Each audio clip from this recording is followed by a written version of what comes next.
পেহেলগাঁও জঙ্গি হামলা এবং ভারতীয় সেনাবাহিনীর প্রত্যাঘাত অপারেশন সিঁদুর নিয়ে আগামী মঙ্গলবার অর্থাৎ 10ই জুন বিধানসভায় বিশেষ প্রস্তাব আনা হবে।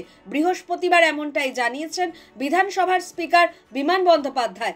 তিনি জানান 2 ঘন্টার জন্য এই বিষয়ে আলোচনা হবে। সেই আলোচনায় অংশ নিতে পারেন মুখ্যমন্ত্রী মমতা বন্দ্যোপাধ্যায়। 9ই জুন থেকে বিধানসভায় শুরু হচ্ছে বাদল অধিবেশন।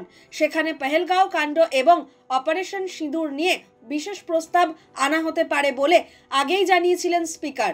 বৃহস্পতিবার তিনি সেই প্রস্তাব আনার দিনক্ষণ ঘোষণা করলেন। ভারত পাকিস্তানের সংঘাতের আবহে বিভিন্ন কর্মসূচি পালন করেছে শাসক দল তৃণমূল। সারা দেশের মতো এ রাজ্যেও সেনাবাহিনীকে সম্মান জানিয়ে তিরঙ্গা যাত্রা করেছে বিজেপি।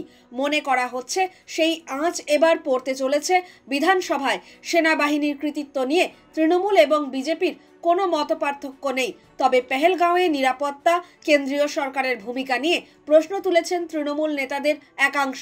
এই আবহে বিধানসভায় বিশেষ প্রস্তাব আনতে চলেছেন স্পিকার, যা তাৎপর্যপূর্ণ বলেই মনে করা হচ্ছে।